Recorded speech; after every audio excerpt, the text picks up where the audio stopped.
Hey guys, how's it going? Michael Troy here. Today we're looking at Batman and the Outsiders 5 through 8 by Mike W. Barr and Jim Aparo, and I'm really excited to show these off because I love this book. It's one of my favorites. So hit subscribe and like. I'm going to cue the intro and I'll be right back. FitzTroytv. Comic book art critiques. Snarky, sarcastic ways. Representing geeky gaze. Aliens, comics rule the day. Hurry up and turn that page. Michael FitzTroy. Alright, so here we go, guys. This is so cool. I love Batman and the Outsiders. I did a video on issues 1 through 4 and a separate video on the first annual. And now we're going to cover 5 through 8 just because I love these. It's funny, I've been doing this show for over a year now. I can't believe it. Time flies when you're flipping through comic books.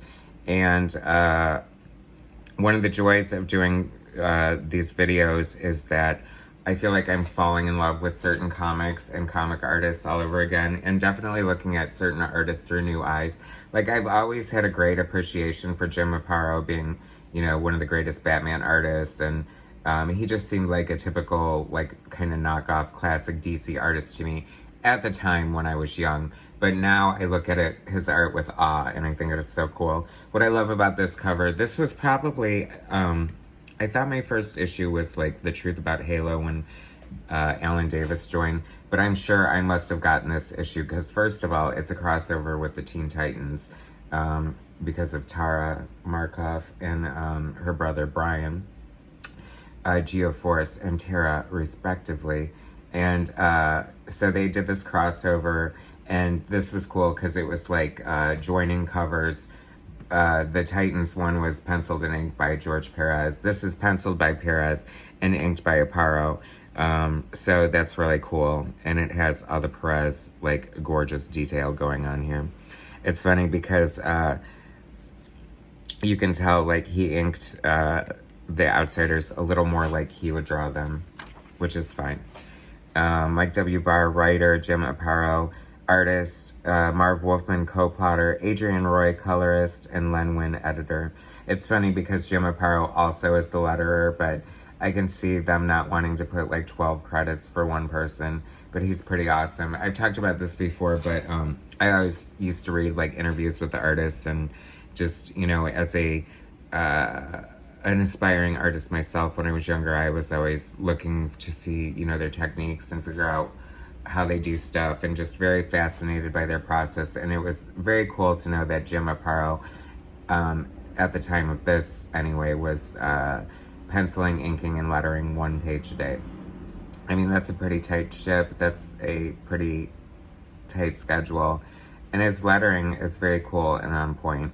And I have to say, so this is the second part, so there was some explosion and they're like falling under the water, and everyone looks fantastic. I love Halo. Dr. Jose, I love, that's Geo-force's like weird scientist lady, but I love how her glasses have managed to stay on despite the fact that she's like 50 leagues under the sea, or however deep they are. I love the roll claw when they do that. That is always so much fun. These are just like comic tropes that I love, and you know, I feel like that's part of the problem with comics losing their popularity in a sense. And even though they're doing really well now, except for the big two, and we all know who the big two are, apparently, I don't know, Kickstarter and stuff, comics are changing. It's, you know, the face is like crazy right now. We don't really know what's going on, but you know, people, like, no more thought balloons in comics. I hate that. I love thought balloons in comics. I love sound effects. I love captions. I love broken panels. I love anything good that you can only do in a comic, and what makes comics special. Halo is so cool. I love her costume.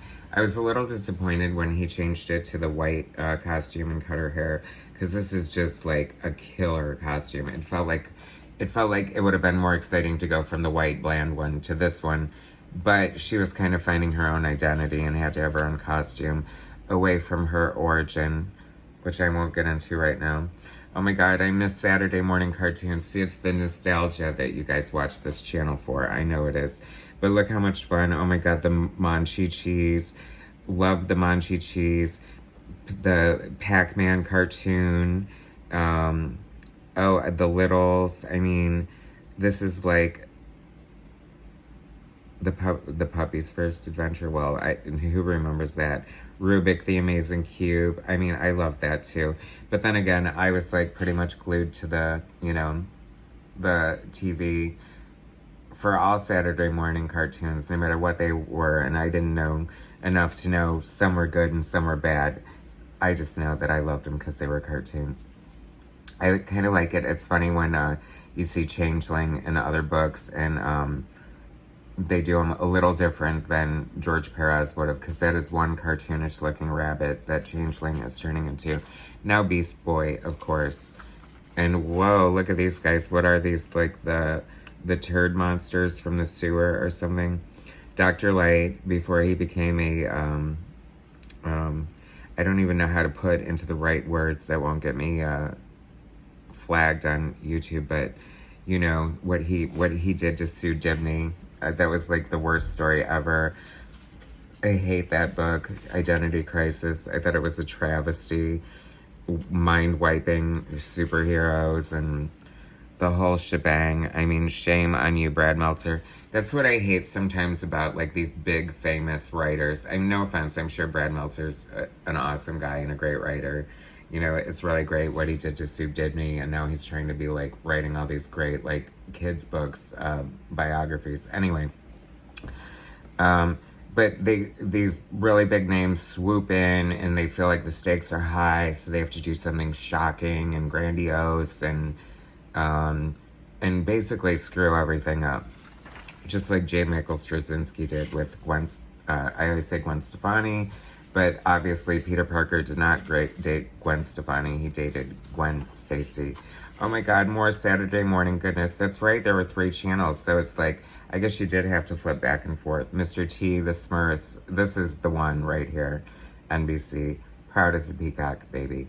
The Chipmunks. There's nothing on this page I don't love. Oh my God, Thunder. Stop it. Maybe the Shirt Tails. I don't think I was so into the Shirt Tails. But I loved me some Chipmunks, I will tell you that much.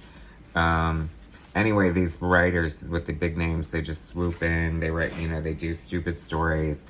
I mean, like Kevin Smith, what did he just come to Daredevil to kill Karen Page? I'm like, oh, thanks for that. And nobody else could have done that. Am I complaining too much? I mean, isn't it the truth though? Like, who needs them? Stick to your novels and your television shows or whatever that. Leave our comic books alone. We don't care about your big names and your bad stories. Wow, I really went off on a tangent there. Sorry about that. Look how cool this is. There's so much just straight up superhero goodness in here. Jim Aparo, like, I love your art. You were so amazing. He's no longer with us, but maybe he could probably hear me better now than he could if he were alive. Such a great panel to end on. Oh my God, Batman and Robin shaking hands. That is so cool. I love that. That is an awesome looking Titan's Tower. And I love seeing the Fearsome Five drawn by Jim Aparo too. I love Simon with his dome.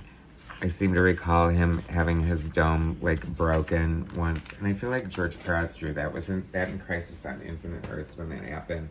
I know I'm supposed to be walking thesaurus or index of all comics, but I'm not. Here's Batman and the Outsiders number 6, just to keep the show moving right along. And look at Gaby and Tatsu in their street clothes, looking pretty fashionable, I have to say. Gaby in her high-waisted pants there, and Tatsu in her smart businesswoman suit to go along with her Mo Howard bowl haircut. It's funny how Tatsu looks like this. She was like a wife, and she had kids and stuff, and like she carries their soul and her sword and a grudge to go along with it. And I feel like maybe it was the Judd Winnick years or something of The Outsiders when they tried to make her all sexy and stuff, but really? Anyway, Katana is such a great character. So many great characters in this book. I love them all. Like, a weird, eclectic pairing, like Metamorpho. There's Dr. Jose again. Glass is still intact. Well, if she didn't lose him in the ocean, she's not going to lose him in a hospital bed, right? I love The Outsiders so much, Batman. That is hysterical. I love Metamorpho. Jim Aparo always came up with such creative, fun ways to have him using his transmutation. Was that how they described the use of his powers? Something like that. Great halo effect here. I mean, this is so fun. This is just like superheroes. We're getting the call. We got to change into our costumes and go on a mission. I mean, they don't really do that kind of stuff anymore. Don't they just like stand around and talk or go to the Met Gala? I mean, come on. It felt like it took like a freaking year to build up to that stupid Met Gala story in the X-Men. And for what? So we could have like Emma Frost in her edgy ball gown or whatever. Like, gag me anyway. I'm sure. I know it's the best thing since canned beer or sliced bread, and that's just great. But you can have it. I'll take Manhattan. I'll take my old comics. When modern superheroes can be good again, I will happily start picking up and collecting. I feel like every once in a while something, oh, that's cool. How cool is that? Power Lords. Never had that. Had every other toy under the sun, but not that one. And it looks totally up my alley, like weirdo shapeshifter. Anyway, I forgot what I was saying. I'm sure it's unimportant. Here we are on issue 7. Such a great cover. I like Jim Aparo's signature too. It's funny because, you know, an artist's signature is so important because it's your signature. I said Geostorm. What's his name? Geo-force's costume was kind of funny. How that's kind of almost thongish in appearance. Or like a codpiece or something. I appreciate and love so many things about common art. Just the effects, like the way he doesn't color her in black to make it look like, you know, more opaque, like through the ice or whatever. So much fun. I would kind of really love to see Jim Aparo's art, like, in person, because I bet it is simply stunning. Like, I don't even think I've ever seen it reprinted well, so, you know, in comics, as much as we love them, they were affordable because they were printed on such crappy paper. And the drawback to that, of course, is losing a lot of the quality of your art, having fine lines like drop out in the printing process and stuff like that. That is the one thing I will give modern comics. I mean, they do look simply stunning with the great coloring and the gorgeous paper. But if it made comics more affordable and more people were able to read them and they had to go to newsprint, I would be supportive of that. Comics should be bigger than they are. I mean, Superman back in the day sold like millions of copies. How ridiculous is that? But it was only like 10 cents too, so.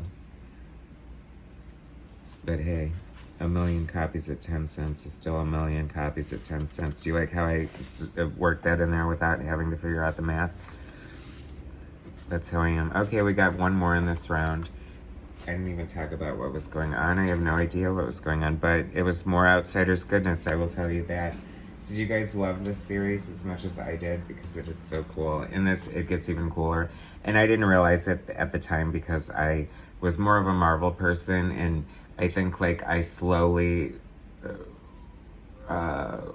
flowed over to DC on books like the Teen Titans, and then I got drawn in by the Batman and the Outsiders with the crossovers and stuff. So I had no idea like how cool Phantom Stranger was and his, you know, ties to artist Jim Aparo. So I'm guessing for fans more in the know, this was probably way more exciting than it was for me. But still cool nonetheless. I mean, how cool is that? This splash page. And it's funny because I said that he seemed like, you know, such a, just like a sort of typical stock, like, superhero artist. Like, there's so much artistry in a lot of his work. Like, his covers are gorgeous, and, like, just the sort of montage thing going on here is just so cool. Phantom Stranger. Totally awesome. You know, around the outside of America, they define awesome as a word that Americans use to describe everything. And it's true. It's so overused. It's not even funny. Well, it's a little funny. Ooh, is this a sneak peek at the Yes, the Masters of Disaster. I love the freaking Masters of Disaster. New Wave. That's what the best thing about The Outsiders is they always had the coolest villains, like the 4th of July, the Nuclear Family. There was that Texas oil guy. And then they fought, you know, other, like, tried and true villains, too, on top of it. So, The Outsiders was just fun, fun, fun. Such a great comic. Perhaps it jumped the shark a little bit after Alan Davis left. I don't know. No. I wonder why Jim Aparo eventually left The Outsiders. Who knows? I should look into that before the next round of books, before 9 through 10, 9, 10, 11, 12, 13, before we look through 9 through 13. Anyway, very cool appearance by the Phantom Stranger. These books are so dope, you guys. I love Batman and the Outsiders. If you guys love old comics, or if you had these, or you like just like fun superhero comics, especially teen books, this is great. Like Mike W. Barr and Jim Aparo made some amazing comic books, and you're looking at 4 of them right here. Thanks so much for watching. Please subscribe to my channel, hit like, share my content, and I'll bring you some more later. Thanks, guys.